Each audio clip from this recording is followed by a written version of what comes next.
So hello and welcome to Dysfunctional Dialogue. I got with me here Jacob Carriero.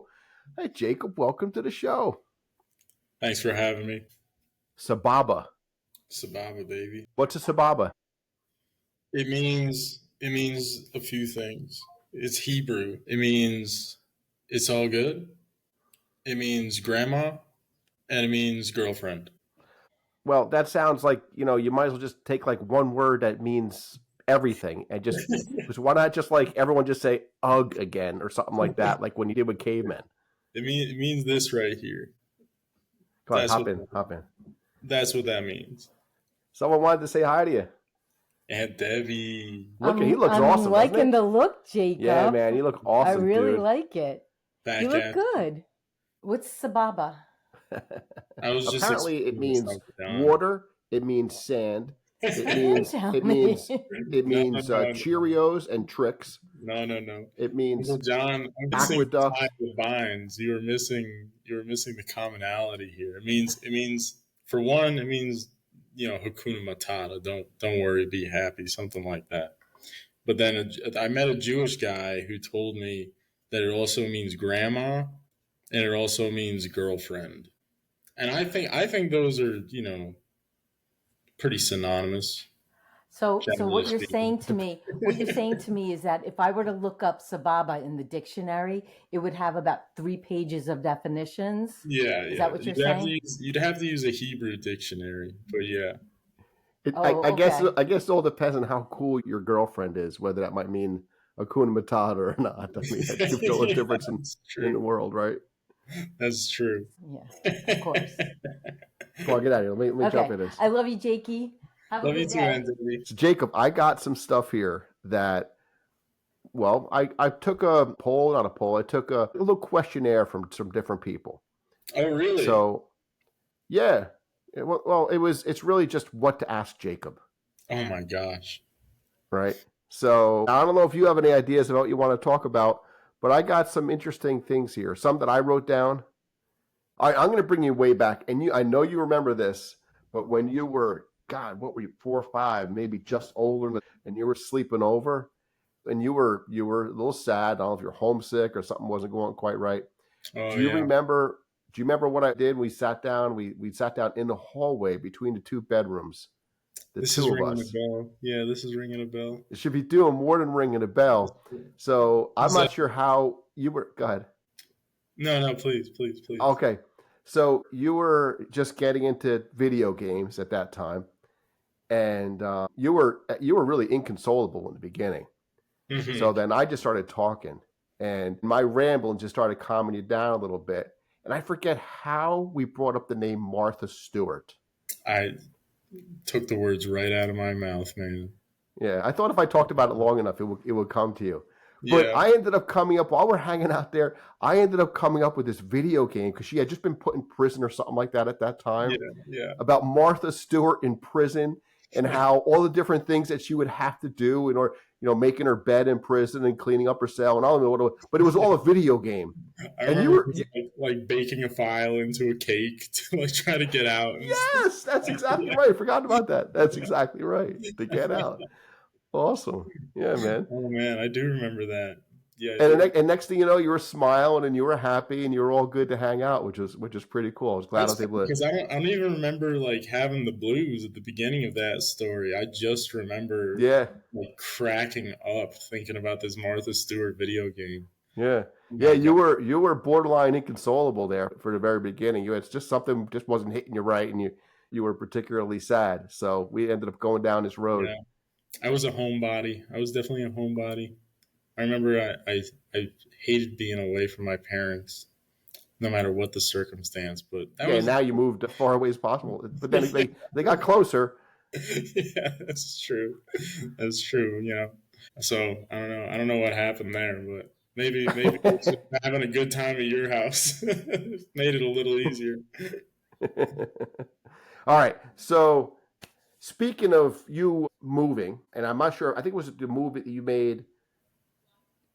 made there in your city from one apartment to another. And I just was told to ask you tell us about the in-depth prep work that you did So to make the burden of your parents, a little easier as they helped you with this move, Jacob. Tell us all about like how you just took care of everything and laid everything out just right and made your life so much easier. I was actually pretty proud of myself. Until the harsh reality came in. This is just my nature. I take a trip over the ocean. I'm packing an hour before the flight. This is just my nature. But that's most guys. It really is. And when it came to moving, I picked up a couple boxes a day from the produce section. I put my books in. That took like a week. And then that was pretty much it. Then I paid some guys to come and move the books and the bed and the futon. But there's a but coming. That's pretty much all there was to it. No, hold on a second. No, there's definitely more to it. No. Your parents wanted your chops busted about My parents wanted to kill me. My parents were beside themselves, I remember, because we were coming here, unpacking the books, and then bringing the boxes back to pack everything else. Like I hadn't done a thing. But the good news is that I live a pretty monastic lifestyle. So I have a few knickknacks and a few outfits, and it was just back and forth a few times. But yeah, my parents were pretty livid. I mean, they're like level 100 movers at this point. Like they've moved more than anyone else on the face of the earth at this point. And so they had a lot to say about it. That's just an apartment, right? I mean, when we had to move out of our house, it was brutal. I mean, accumulation for me was shocking for like 5 years. I mean, you don't really see how dirty something is until you wipe it clean. And then it's like, oh, it's a lot of dirt. That's a pretty good segue for my next question for you. Okay, let's hear this. So I recall that, and I don't even know how to set this up, but there was a story, and I would like to hear it from your point of view about, we'll say, proper shower hygiene. Oh my gosh. Yeah, okay. For People really know what points to hit with me, man. My family. Well, the good news is that you have the last right of refusal for what gets broadcast and what doesn't. That's true. But look, you were a kid, right? And kids do all sorts of stuff like this. It's just the way it is, man. I mean, we all did weird, different things. But come on, what am I exactly referencing here, Jacob?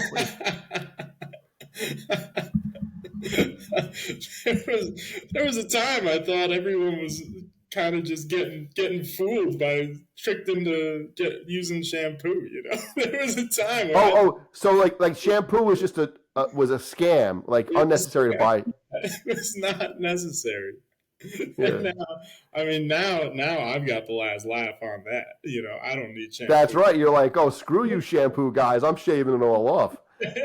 That's right. So that's really why you shaved your head. That's the real reason, right? It's just a big old F you to the shampoo guys. To big shampoo. Yes, that's right. But no, when I was a kid, I don't know where I got the idea, but I thought I was alone in the world, the lone sane man, deciding to go against everything else and just to be clear, you're still that. It's true. That's a little hint of what's to come in my life. Yeah. Yeah, that is the way you operate. That's you, Jacob. I mean, in so many ways, and I think it's to your credit. Frankly, it suits you really well. For worse, yeah. I remember one time. I remember talking to you once. I said, yeah, I have a headache, and you said, oh, why don't you take an aspirin? And I said, oh no, you see, that actually makes your immune system worse. It's better to feel the pain and endure it. And I remember you looked at me in such an arresting way. You just went, what are you talking about? And I realized in that moment that I had no idea how aspirin worked or what it did or why it helped headaches. But I was convinced that I was really doing the right thing by just suffering through a headache. Well, There is something to be said about getting used to a certain threshold of pain. It's true. It's true. Mhm. And a headache, whatever. It's not that big of a deal for sure, but it could be debilitating. It could bug you. But I love the fact that there was no basis at all for you No. formulating these ideas. It just Yeah. something that popped in your head. I'm like, I'm going to go with that. That makes sense to me. That's logical. And I think the shampoo thing actually is logical from a kid's mind. I can see that. Like, why? I just get a bar of soap. I'll do this for a second. But you weren't doing that though. No. You weren't. So your mom goes into the. Here's what it was: is that a shower is just 15 minutes of my time where I'd rather be doing anything else, and that's pretty much all there is to it. No, that's good. You were working on. Back into shampoo is a scam, and so I don't have to do this.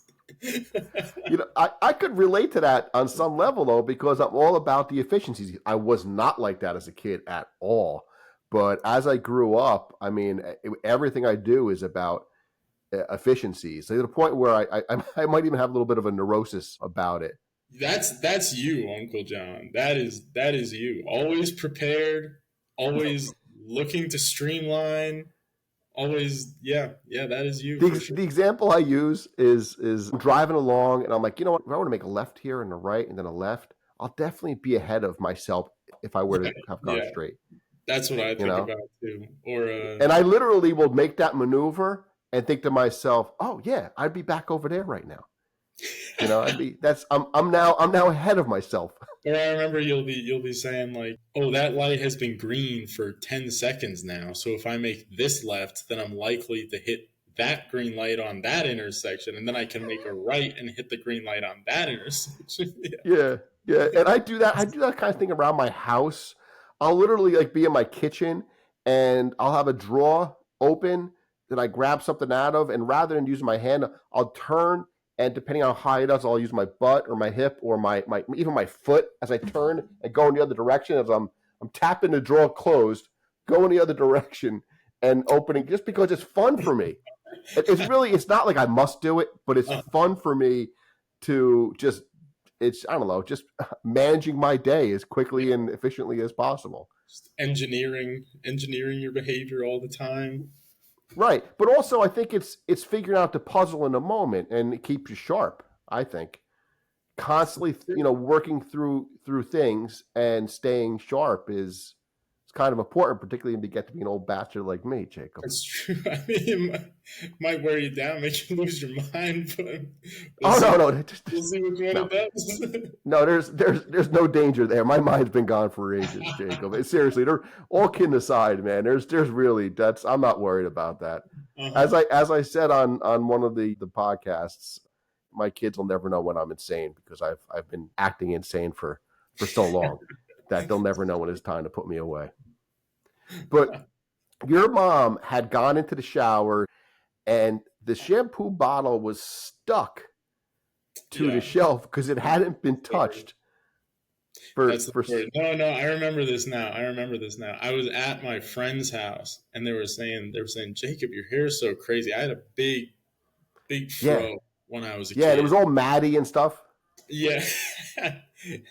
And my friends were making fun of me for it, and I said, the secret to my hair, no shampoo. And then my friend's mom heard that, called my mom. My mom conducted an investigation, and I was caught dead to rights. Conducted an investigation. That's when the shampoo bottle went. The secret. And you actually had made that motion before when we first started talking, because that was like a you thing. You would raise one finger. Yeah. And you just did it before, actually, when we first started talking. I still do it to this day, yeah. Yeah, which is cool. It's a thing, right? But I love how you just did it and you mimicked yourself as a child. That was perfect. Because I'm sure you did that. That's something that's funny about watching those old home videos that we used to make, was like you just see this distant mirror and you can see so much has changed, but really a lot stays the same. Yep. like you're you your whole life, and that's what I really love about just having the family. Honestly, it's just like having that connection to those formative years, and remembering like why I am the way that I am. It's really nice. It's a really great That's privilege. true. I would say that folks that don't have that, they probably have a little bit more of a struggle, or a lot of struggle for that matter, with understanding self, right? Because it's Yeah. the basis for who we are today was built through those times. So having that as an anchor in our memories, I think is a very helpful thing, which is why ideally with family, you spend time, as much time together as possible, have your dinners together and that kind of stuff when possible, right? I mean, not everyone has that Mhm. luxury to do that. So yeah. All right. What else we got, Jacob? What else? What else we got? Want me to see what else is on my list here? Yeah, you got a list. Let's keep going down this list. I All like right. this list. So, okay, great. You mentioned before about how you'll just come up with something and say in your mind, that's the fact. That's Yeah, yeah. when you were a kid. That's just the way it was. Your father had brought up the fact that you were absolutely convinced that the Rockefeller Christmas tree was from Siberia. Yeah. I mean, that just seemed obvious. Yeah, but it's awesome. I mean, what the hell? I mean, what kind of freaking cloud were you in, Jacob? That's awesome. So funny. I just remember like seeing a big tree and thinking like, well, I've never seen a big tree like that around here, so It probably must be. from Russia. And then, but you locked it in as fact in your mind Yeah, because apparently I even you would just. remember. I even remember like saying it condescendingly. Like, that's how it was. That's how it came out of my mind. Yeah. My sister said something like, "Wow, they have to drive it from somewhere else in the country." I said, "No, they have to bring it from Siberia," and everyone was like, "That's so funny." I forgot about that one. Good. I'm glad. I'm glad you got a good chuckle out of that one. Because that, when hearing your dad talk about it, he did it in a very matter of fact Jacob tone, talking about how it was from Siberia. And now hearing you chuckle at that, it's awesome. And you mentioned before about how you're a contrarian, or at least you were a contrarian when you Always were a will be. kid. What's that? Always will be. It's in my Right, right, nature. which is fine. I mean, there's something to be said about not just taking everything at its face value, and also just going upstream, swimming upstream when everyone else is swimming downstream. Just doing something a little different than everybody else. So your family, your dad, your brother, I'm not sure if your sister, but your grandfather, just die hard Yankees fans. Yeah, yeah. Die hard Yankees Yankees fans. fans. And you being, you were down, I want to say you were down you're in spring training down in Florida. Yeah, And I think there was something to do with actually a player wanting to give a ball to you. yeah. But Because the Red Sox did their spring training down there. That's what it was. The eternal rival of the Yankees, the bane of my family's existence. The Red Sox did their spring training down there, and yeah, there was a player that rolled the ball over to me, and I had a light bulb go off in my head. nice. I said, "This could be me against the world right here." From then on out, Opportunity. that's what it was. I was probably in like second grade at that time, maybe even younger. Right. So it's still in a very impressionable time of your life, Yeah. And the where other thing most kids is, would follow along with what dad's doing. But on that day, you said, I am a Red Sox fan. And it that's right. destroyed That's right. And the other it thing to killed note, the other thing to note is that I did not care about baseball even a at all. little bit. Even a And little. you did it Yeah. just to poke at them, Yeah. I which never is, never wound up being into any sports at all. But when that light bulb went off and yeah. I thought this could be the new thing, then that's what it was. And I just I just got a kick out of every time I would say something about the Red Sox. They would stir the pot a little bit, stir the pot just a little bit. I remember that went on and on and on, and to this day, I'm sure to some degree you could tease them about it. Well, I remember it ended when my dad took a business trip to Boston, and he brought back a big green giant bobblehead from the Red Sox stadium. Okay, that's cool. And I remember he got back and he gave it to me, and it was like a very touching gesture of like acceptance, you know. And from that moment on, you couldn't do it anymore. I went right back caring about baseball. And now looking back on it, I often wonder, did my dad have some idea about how to get rid of this for good? So, I mean, that would have been a great play by your dad. I mean, an exceptional play. And your dad is a super smart guy, man. And I don't think he came up with that. I think he literally, because he's got a giant heart as well. I think he literally just wanted to give you something from his heart, understanding. And also it was kind of a little funny too, you know, the Yankee fan coming back from there. Yeah. Yeah, it's true. It's true. Yeah, I think it was probably more of just like at face value, just that kind gesture of, you know, I love you anyway. I love you anyway. Well, that's the ultimate parent, right? You were an evil Red Sox fan, for heaven's sakes. I mean, he still accepted you with your evilness. And then the curse was lifted, you know? And then the curse was lifted. A storybook ending. So your dad was very clear. You're a great advocate for yourself all the time, right? Now, John was asking something to do with your roommates in college. Oh my gosh. That's a crazy thing for John to bring. I was wondering if John would bring that up. Because yeah, that was a weird time in my life, man. That was a weird time in my life. I moved in with a guy who thought that he was Jesus. Wow. Like he really thought it?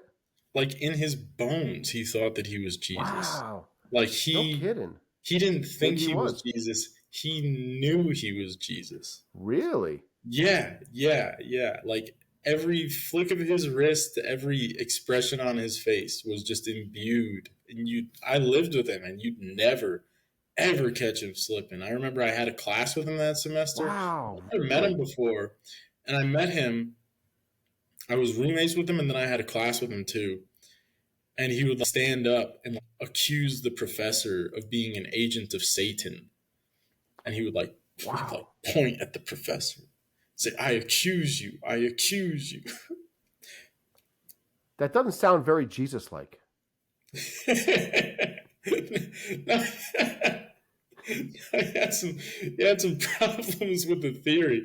I would sit down and try to hash it out with him. But he was... I bet. I bet that would be a great time to be a fly on a wall. Yeah, right. And it took some time before I was like, I realized, like, you know, I'm kind of the idiot here. like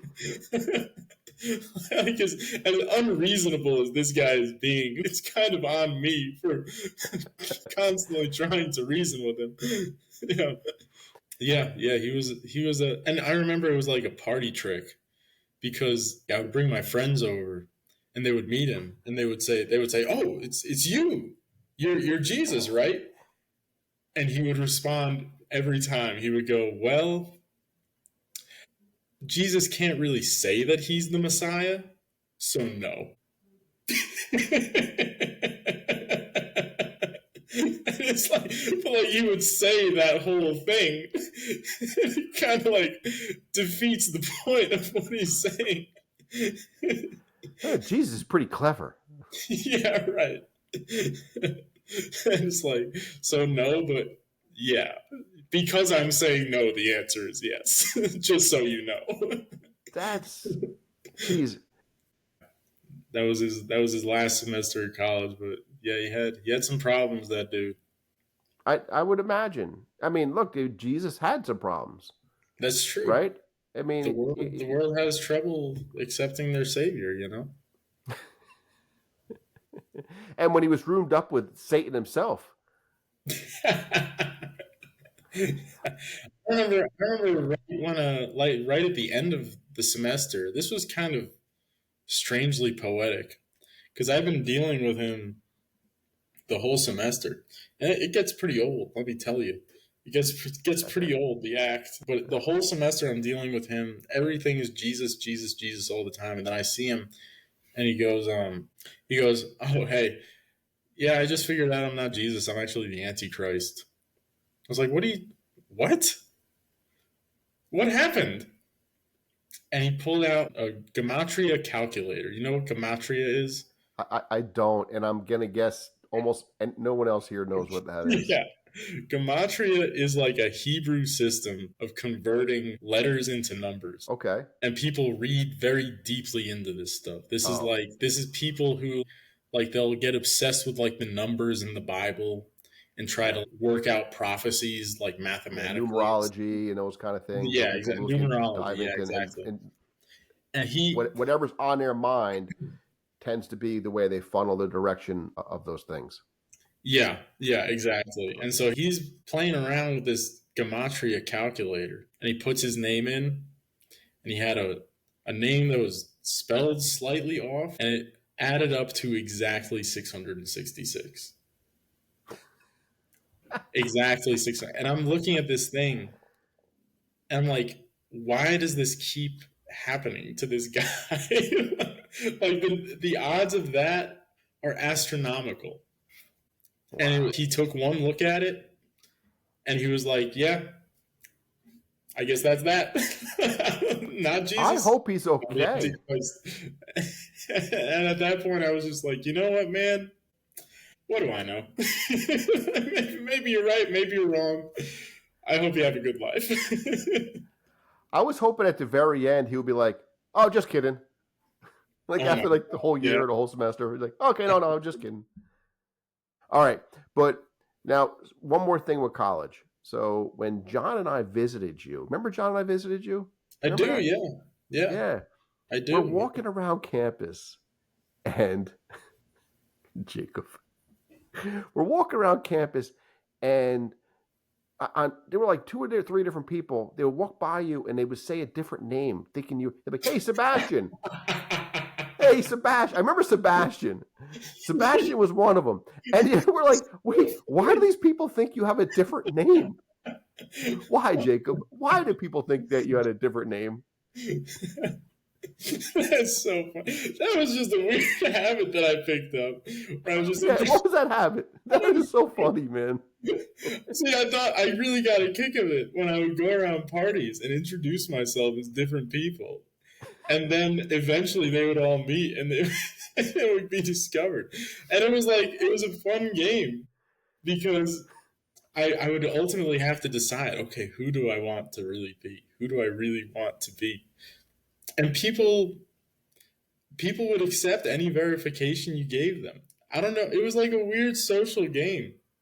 Sometimes I would tell people my name is Sebastian, and then I would immediately say, I'm just joking. My name's not Sebastian.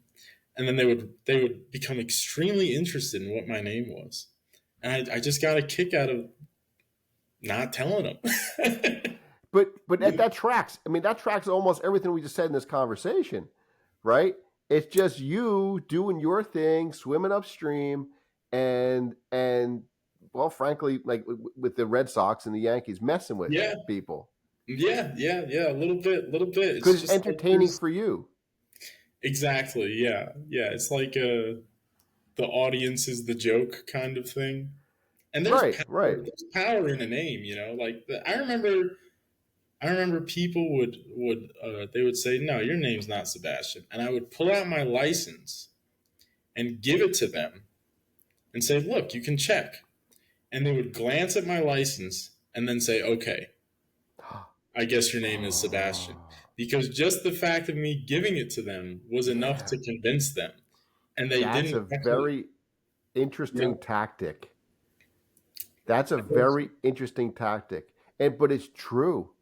and I brought this up on another one of the podcasts. I think it was another one of the podcasts, how people will take you at your word if you have a certain authority to your word, right? I mean, I was in situations where I would pretend to be the authority just to get out of the Now this was what in. I remembered about that visit to college, Uncle John, was that story you told me. Uh-oh. Oh, the one about you were in a bar and there was a fight outside, and you go out with your buddy and you say, "All right, NYPD, break it up, break it up." Yeah, you're close. You're close. It was just post college. I was in the city, and I don't remember if I mentioned this on one of the podcasts or not. But a friend of mine followed some other people up the block over in Greenwich Village on Bleecker, and there was a fight, and a mutual friend of ours was going to be in the fight, and we go around the corner, and I'm pretty sure I talked about this already. I'm going to have to go back and check whether I did or not. And I think I didn't. I think I didn't air it because it ended up being because we were impersonating cops.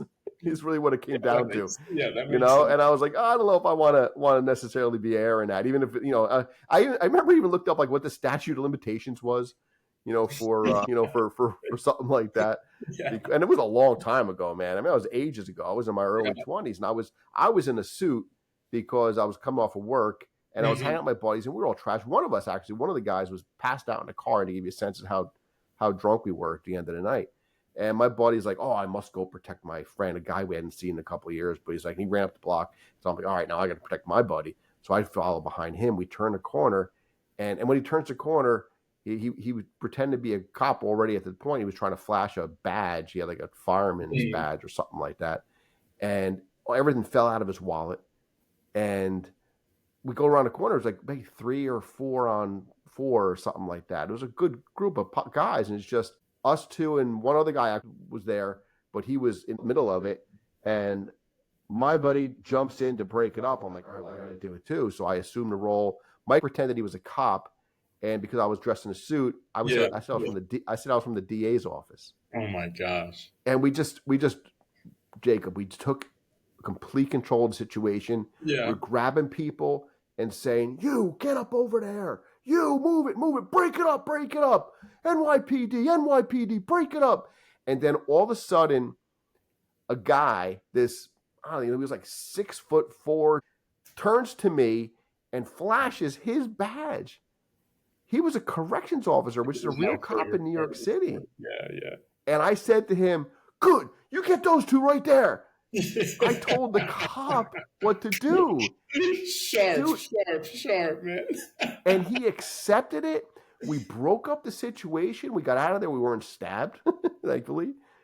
And we go walk back, and some guy was in a corner picking up my buddy's stuff, and it was all over the place. He was picking it up, and he's handing it back over. He goes, "Guys, thank you so much for taking care of the neighborhood. Really appreciate the men in blue. Why don't you come inside?" And he was the bar owner right there. He's like, "I'll do some shots on me." Oh my gosh. So we sat at the bar and did tequila shots with the owner at the end of the night. Huh. See, you did a good thing. Yeah. I'm not proud of the whole, impersonating of a cop thing, frankly. Those guys, I respect those guys. It's not cool. And frankly, it was damn stupid. It was damn stupid. So many things could have gone wrong with that. Yeah, extremely stupid for sure. But if it goes well, then you say thank you, and then you just move on. Right. Yeah, exactly. All right. So, Jacob, there's one other thing on this list. Now, I mean, if you have time, I'd like to try to get into some would you rathers, because I think that you would be particularly fun for would you rathers. Yeah. The way your mind thinks. Uh-huh. All right. So I only have one more thing on this list. Okay. And I for the life of me, I have no idea what it is. It says newspaper snowblower. Newspaper snowblower? Who gave you that? Crap. I don't know. You don't I don't know. It's my last bullet point on here. Oh, yeah, I remember this now. What do you got? Oh, okay. It's coming back to me. You remember my house in Ramsey, right? Sure. With a huge yard. and a Yeah. long, like 100-foot long driveway. Yeah. Yeah. I remember when we got a snowblower, it was like revolutionary I bet. because Because that must have been that thing, brutal oh my to God, it shovel was that out. horrifying. Yeah, it was absolutely terrible. And I remember it was like the first snow of the season. It snowed like a foot and a half.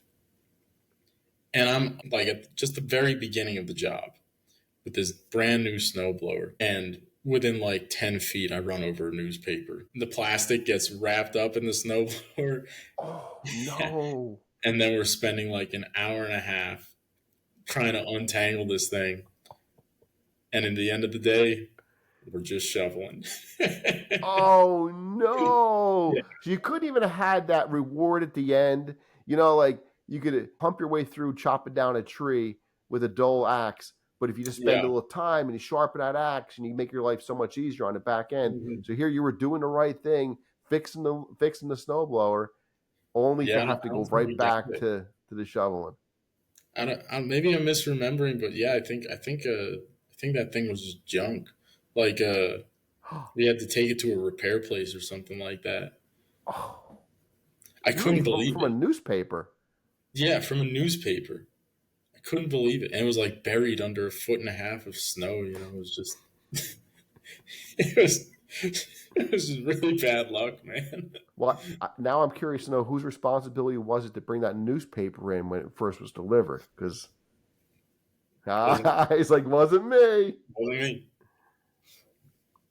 You know, probably your dad.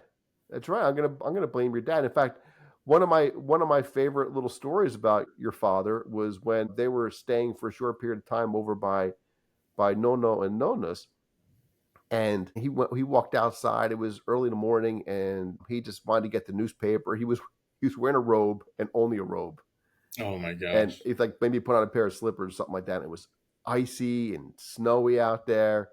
And he went out there and slipped, and the robe went flying open. It was just him and all of his glory landing there down. And I would like to exaggerate a little further and be like, yeah, and then a school bus came by, little kids. You know, unfortunately, I don't think that was the case. But no, he put on a show apparently for anyone who might have been in an eye shot. Oh my gosh. I never heard that one. You ever heard that one? No, I never heard that one. How about the one your Aunt Debbie brought this one up? Your dad was taking one of those power pack vitamin Yeah, this one I know. the powder. Yeah, This one, yeah, you know? the dragon's breath. Yeah. The dragon's breath. He was driving along after taking that a while ago, and he's driving over to work, and all of a sudden he coughs, and poof, all of this powder, this smoke comes out of him. Yeah. Like, who does that? How is that already been processed a little bit? It was like 20 or so or more minutes later. How's that possible? It's like, you're like just popping it dry, you're not like mixing it with water or anything. Yeah, nothing. That's so funny. Yeah, I know. It's funny. All right, some would you rathers. And, some of these will be good, some of these won't, but let's jump in this because no pressure on you, but I have to say, I've been looking forward to doing some would you rathers with you, Jacob, because, All right, let's hit it. I love the way you think. All right, I'll start out with an easy one. And I say that for no reason because I just kind of randomly choose these things. But I'll start out with an easy one, Jacob. Okay. All right, would you rather have, and this might be an easy one for you. Would you rather have coffee come out of your nose every time you sneeze or have bacon as fingernails? Stupid question. I think I'd have to go with coffee. So, but why though, Jacob? Why? Is it hot coffee? First of all, it's not like there's always caveats to these things, right? It's not like boiling coffee. Yeah, it's just if we're just talking like body temperature coffee, then we'll talk body temperature coffee for the sake of discussion. All right. I mean, bacon fingernails would be debilitating. Yeah, but think about that. It's always growing back, and it's so tasty. That's true. And it's cruelty free as well. It's not, that's cruelty free bacon. That's a very good point. But I'd be going crazy. You know, like I'd get addicted to my own fingernails. It's a major problem. That could be a major problem. And I would imagine also a little bit debilitating as well as far as managing your day. Yeah, yeah, right. Or like what if I got to peel a sticker? Right. Out of luck. No. And everything will have grease stains all over it from your fingertips. Yeah, that's true too. Grease and everything. Would it be? It's got to be cooked bacon though. It can't just be. It's got to come out cooked. Because otherwise, what are you? How are you going to manage that? You know, you want to eat it, but you got to burn your fingers. You got to the frying pan. That's a pretty nice perk. But coffee coming out of your nose, I feel like that could be managed. As long as it's not boiling hot. As long as it's not boiling hot, yeah. And I like the smell of coffee, and that's just something that people would get used to, you know? Yeah. I think you have to go with the coffee out of your nose. Yeah. All right, good. Look, see, we're solving all of the world's problems right here, Indeed, Jacob. indeed. One question at a time. Let's see what's next up on the agenda to see what we could do to make the life and times of humanity a little easier and better. Which would you rather have doubled in size, Jacob? Would you rather be your hands or your feet? If one of those had to double in size, your hands or your feet, which one would you prefer it be? Definitely my hands. No question. Definitely your hands. Yeah, yeah. I think probably the obvious reason is having to get a pair of shoes. That's not even what I was thinking about. What I was thinking about was just like double the hands. That's like you're twice as useful. Be hard to use a keyboard. Be hard to use your phone. But I could probably make a decent career as a boxer, you know? There's something to be said for that. Well, then, right, there could be careers that could be used, but think about how debilitating that would be. You'd have to have a bunch of things specially made. I mean, would you even be able to, like, brush your teeth? Would you be able even hold?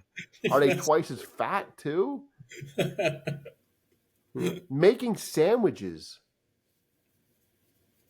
I feel like that could all get worked out.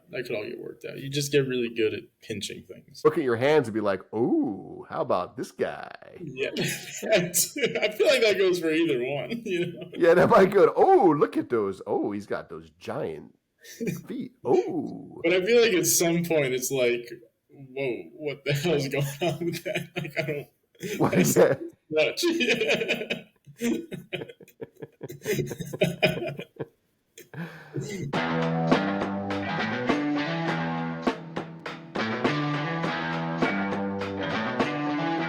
You were absolutely convinced that the Rockefeller Christmas tree was from Siberia. Yeah. I mean, that just seemed obvious. Yeah, but it's awesome. I mean, what the hell? I mean, what kind of freaking cloud were you in, Jacob? That's awesome. That's so funny. That's so funny. I forgot about that one. Good. I'm glad you got a good chuckle out of that one.